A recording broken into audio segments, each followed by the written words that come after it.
設計師除咗改動間隔，仲加入咗一啲特殊物料，減輕戶主面對潮濕天氣時嘅煩惱。當然仲唔少得嘅係充足嘅儲物空間。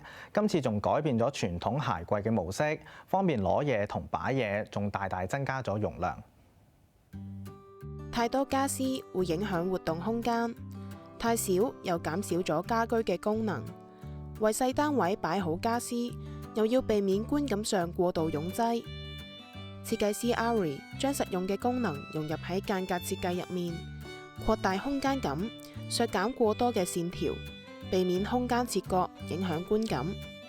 比較現代簡約風少少嘅，係啦，咁都有帶少少型格 feel，因為本身屋主都比較中意啲深色啊系列咁樣，所以我哋喺做淺灰色啦，再搭一啲黑色嘅同白色嘅石紋料上去啦。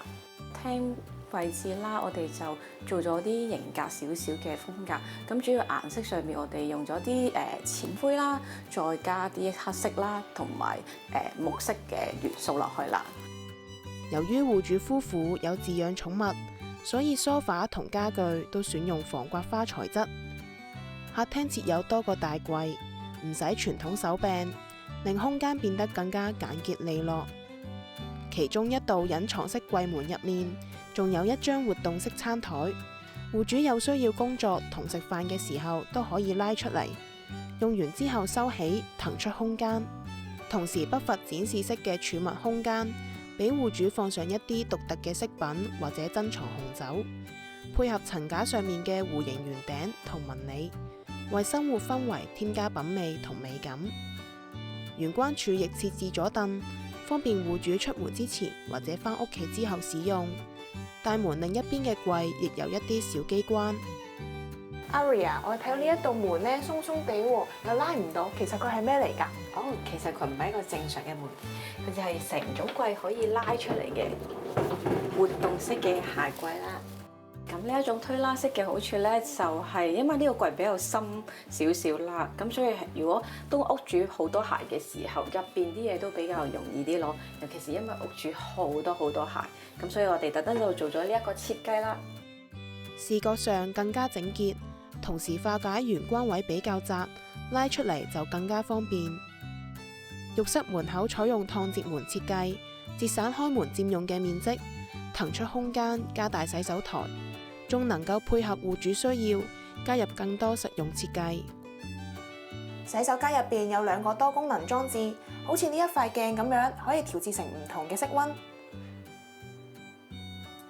而另一邊咧就有一個電熱毛巾架，尤其喺冬天嘅時候咧，可以將衫同毛巾放上去，咁換衫嘅時候咧就特別舒服啦。為咗方便寵物沖涼，淋浴間嘅面積擴大，仲能夠配合多種花灑模式。返到起居空間，客廳天花板油漆望上去唔係平滑嘅質感，仔細啲睇感覺比較粗糙，其實係設計師特別為戶主選擇嘅特殊物料。今次咁特別之外咧，其實我哋做咗一隻日式嘅天花，就日式硅藻泥嘅油漆啦。其實香港我哋都建議嘅，因為香港其實就真係比較潮濕嘅。咁譬如我哋會建議有啲區域會真係有需要咯，譬如將軍澳啊、秀茂坪啊、觀塘一帶，去到潮濕嘅季節咧，其實確實幾恐怖。我諗住該區嘅人都應該知嘅，咁就建議真係可以用電視機牆用上木系設計，做成特色牆，木條子凹凸嘅感覺，增加層次感。廚房門亦順應設計為暗門，關上嘅時候融入喺特色牆入面，令電視牆有延伸嘅感覺，減少壓迫感。廚房主要以黑白灰色配搭，兩邊 L 型工作台，下面放置洗衣機，有效利用空間。牆身飾面亦帶有簡約嘅紋理，擺脫傳統舊式廚房嘅形象。Aria 睇到咧，嗰幅牆咧係冇咩接駁口啦，一幅過嘅感覺上都好容易清潔喎。其實又用咗啲咩物料㗎？今次咧，我哋嘅廚房牆身咧就用咗一隻叫火蠟黑板嘅材料啦。咁呢隻材料嘅好處就可以做到無縫啦、一幅過啦，咁清潔上咧都比較容易啲清潔嘅，同埋佢個功能性係有防火功能，所以用喺廚房係好啱嘅。咁第二咧，佢就因為咧可以處理上比較方便少少，唔需要打擦原有嘅磚，咁就可以喺面度黐上去啦。咁樣就可以慳成本。雪櫃一如其他居屋，要搬到廚房外面，訂做入牆櫃收納起嚟，提升連貫性。由於間咗房之後，客廳冇窗會變得好暗，所以設計師喺燈光上面落咗好多功夫。除咗客廳嘅主燈之外，亦都有加咗一啲滲燈同埋櫃入邊嘅燈條，令到成個客廳更加光猛。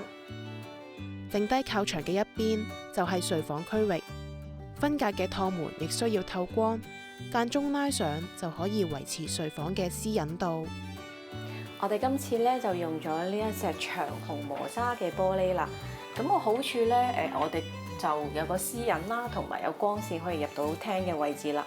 同埋另外咧，我哋就做咗隻吊趟路軌，係啦，咁就下低腳嘅位置唔會有原本傳統嗰種路軌會棘親隻腳。主人房內用色相當簡潔，以白色柔和顏色作主色調，配上部分黑色作為點綴，顯得簡單舒服。地台以至門口嘅梯級入面係多個儲物空間，戶主分門別類儲物都比較方便，可以物盡其用。靠近客廳嘅角落有一張細細嘅梳妝台，亦運用薄身嘅化妝鏡同組合櫃。設計師選用凳背比較低嘅凳，戶主唔用嘅時候可以將凳推入組合櫃入面，視覺上更加歸一。